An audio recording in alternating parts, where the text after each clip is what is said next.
জয়গুরু বন্ধুরা, শ্রী শ্রী ঠাকুরের আজকে একটি অলৌকিক আশীর্বাদের কথা আপনাদের জানাবো। বাংলাদেশ থেকে একটি 22 বছরের ছেলে তার মা আর ছোট ছোট ভাই বোনদের নিয়ে উত্তর 24 পরগনার নারকেলডাঙ্গার রেল লাইনের ধারে একটি জায়গায় ছোট কুঁড়ে ঘর করে থাকত। ছেলেটি একমাত্র উপার্জন করত, কারণ ছোট ছোট ভাই বোন ছিল, মা ছিল। কাজ বলতে ছেলেটা ওই কারোর বাগান পরিষ্কার করা, কারোর বাড়িতে ঘাস পরিষ্কার করা, তারপরে কারোর ঘর পরিষ্কার করা, এই সমস্ত কাজ করেই তাদের কোনো রকমের কষ্টের দিন চলত। একদিন ছেলেটি কাজ করে বেরিয়েছে, কাজ আর সেদিন পায়নি। তখন ও ঠিক করলো মনে মনে যে একটু দূরে গিয়ে দেখি কাজ পাওয়া যায় কিনা। বেশ কিছুটা দূরে গিয়ে দেখলো একটা হাই স্কুল, আর হাই স্কুলের কাছাকাছি যেতেই একটা মাস্টারমশাই স্কুল থেকে বেরিয়ে তাকে ডাকে, এই ছেলে শোন। ছেলেটি কাছেই যায়, বলে তুই কি কাজ করবি, ঘর পরিষ্কার বাগান পরিষ্কার এসব কাজ করিস? বলছে হ্যাঁ, আমি তো এইসব কাজ করি। বলছে চল, আমার ঘরটা পরিষ্কার করতে হবে, আর ঠাকুর ঘর, আমাদের বাড়িতে একটা সৎসঙ্গ আছে। বলছে ঠিক আছে চলুন। বলছে তাহলে একটা ঘর কেন, তুই বঞ্চ আমাদের বাড়ি পুরোটাই পরিষ্কার করে দিস। এবারে সে প্রথমে ঠাকুর ঘরে গেছে। এবার ঠাকুর ঘর পরিষ্কার করতে ঢুকেই দেখে শ্রী শ্রী ঠাকুরের ছবি। ওই ছবিটা দেখেই হঠাৎ ও না কাঁদতে শুরু করে, ওর চোখে জল চলে আসে। তখন ওই লোকটি বলে, কিরে তুই কাঁদছিস কেন? বলছে এই যে ঠাকুর আপনাদের, এই ঠাকুরকে আমার না খুব চেনা পরিচিত মনে হচ্ছে যেন আগে আমি ওনাকে কোথাও দেখেছি। বলছে তাহলে তুই দীক্ষা নিয়েছিস? বলছে না, আমার তো দীক্ষা হয়নি। বলছে ইনি আমাদের গুরুদেব শ্রী শ্রী ঠাকুর অনুকূল চন্দ্র।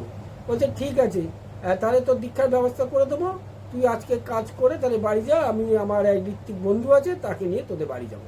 এই বলে সেদিনকার মতো কাজ করে ও বাড়ি চলে যায়।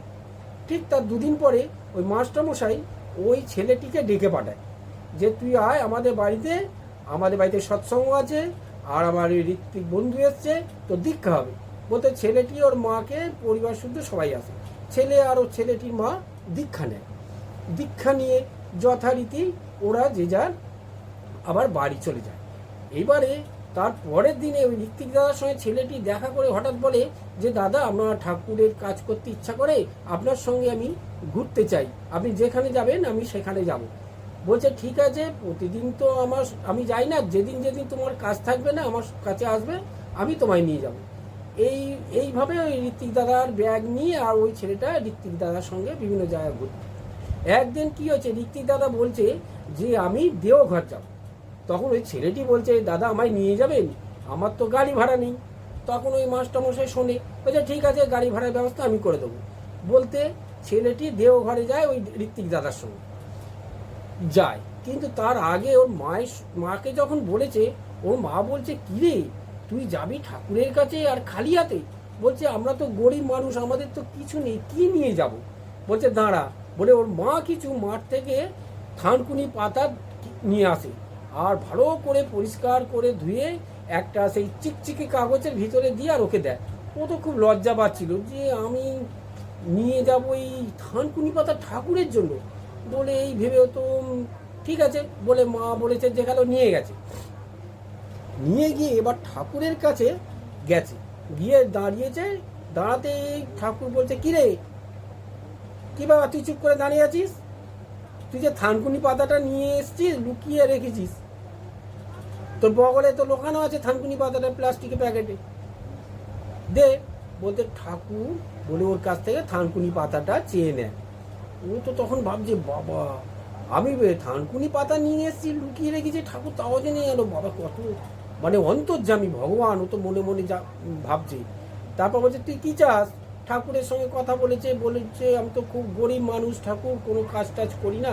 বলছে তুই কি কাজ চাস? বলছে ঠাকুর আমি একটা সরকারি কাজ চাই। বলছে ও ঠিক আছে, যা হয়ে যাবে। বলতে ছেলেটি সেদিনকার মতো মানে ঠাকুরের সঙ্গে দেখা করে চলে আসে। পরে সন্ধেবেলায় যখন ঠাকুরের কাছে গিয়ে বসে, তখন সৎসঙ্গ চলছে। ঠাকুরের তো বসে আছে চৌকিতে, ছেলেটি ঠিক চারিদিকে লোকজন বসেছিল, আর ছেলেটি ঠিক ঠাকুরের পিছনের দিকে একটি জায়গায় বসছিল। ছেলেটি দেখছে ঠাকুরের গায়ে যেন নানান ধরনের আলোর ঝলক। ছেলেটি দেখছে আর হাসছে আর ভাবছে, বাবা এত সুন্দর আলো, মানে অবাক হয়ে গেছে যে কে ধারেইনি। এইভাবে উনি ছেলেটি দেখে তারপরে আবার ওই দাদাটির সঙ্গে আবার বাড়ি ফিরে এবার ওর মাকে বলে, মা ঠাকুরের কাছে গেছিলাম, ঠাকুরকে সব বললাম, ঠাকুর বলছে কি চাস, আমি বলেছি একটা সরকারি চাকরি। ওর মা বলছে তুই 4 পাস করেছিস, কি করে সরকারি চাকরি পাবি, তুই বলছে কাজ কর একটা, এখন যা কাটাইটা নিয়ে রেল লাইনের ধার থেকে কিছু শুকনো কাঠ নিয়ে আয়, রান্না হবে। বলে ছেলেটা কাটারিটা নিয়ে রেল লাইনের ধারে গেছে কাঠ কাটতে। আর এমন সময় দেখছে যে কেবিন আছে যেখানে গেট ফেলে, সেইখানে রেলের একটা বড় অফিসার দাঁড়িয়েছিল। আর ছেলেটি কাঠ কাটতে যাচ্ছে, হঠাৎ ওই লোকটি ছেলেটিকে ডাকে, এই শোন শোন শোন। ছেলেটি কাছে গেছে, বলছে তুই কাজ করবি? বলছে হ্যাঁ আমি তো কাজ করব। বলছে তুই যদি কাজ করিস তাহলে এই রেল গেটটাও ফেলবি আর তুলবি, যখন ট্রেন আসবে ফেলবি, যখন ট্রেন চলে যাবে আবার তুলে দিবি, আর একটা জ্বালা ভর্তি জল রেখে দিবি, একটা মগ রেখে দিবি, যদি কোনো লোক জল খেতে আসে তাকে জল খেতে দিবি। বলছে ঠিক আছে, আর এখানে সই কর। বলে একটা ফর্ম বার করে দিয়েছে, ছেলেটা সই করেছে, আর বলেছে তুই মাসে 60 টাকা করে বেতন পাবি। এই বলে তার চাকরি জয়েন্ট হয়ে গেছে। এবারে ছেলেটি চাকরি করছে আর মনে মনে ভাবছে, ঠাকুরের দয়ায় তো আমি একটা ভালো চাকরি পেলাম, কিছু তো করতাম না, পেয়েছি, কিন্তু ঠাকুরের জন্য তো আমার তো কিছু করার দরকার আছে। এই ভেবে ছেলেটি মনে মনে ঠিক করে যে সমস্ত বাড়িতে সৎসঙ্গ হবে ওই সমস্ত বাড়িতে খোল আর হারমোনিয়াম মন্দির থেকে বয়ে নিয়ে তাদের বাড়ি যাবে। এইভাবে ছেলেটি ওই কাজ করত। তার যখন ডিউটি থাকতো না, সৎসঙ্গে যেত, এই কাজ করত। একদিন সৎসঙ্গ থেকে ফিরছে, আর রাস্তায় গোবর ছিল, ছেলেটি দেখতে পায়নি অন্ধকারে। তখন ওই গোবরটা পায়ে লাগার ফলে ও কি করেছে, সামনে একটা পুকুর ছিল, পুকুরে গিয়ে পা ধুচ্ছে, আর হারমোনিয়াম খোলটাকে পুকুর ধারে রেখে গেছে। এবার পাটা ধুয়ে এসে দেখছে যে পুকুর ধারে আর তার হারমোনিয়াম আর খোল নেই। তখন সোজা ও মন্দিরে গেছে।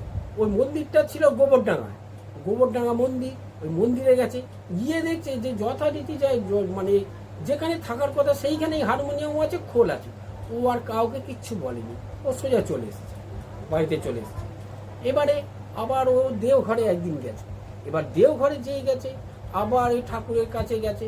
এবার ঠাকুর ওকে ডেকে বলছে, শোন, তুই যে খোল আর হারমোনিয়াম ওই পুকুর ধারে রাখলি, জানিস ওই খোল আর হারমোনিয়ামের মধ্যেও প্রাণ থাকে, কারণ ওই খোল আর হারমোনিয়াম দিয়ে ঠাকুরের গান হয়, হরিনাম হয়, কীর্তন হয়।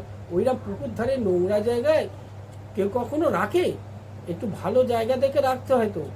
আর সেই দিনকে আমি ওই খোল আর হারমোনিয়াম মন্দিরে আমি রেখে এসেছিলাম। দেখুন বন্ধু, ঠাকুরের কতখানি দয়া। ছেলেটি ভুল করেছে, তাই ছেলেটিকে ক্ষমা করে দিয়ে ওই হারমোনিয়াম খোল ঠাকুর নিজে বয়ে নিয়ে গেছে। জয় গুরু বন্ধুরা, আপনারা সবাই ভালো থাকবেন। জয় গুরু।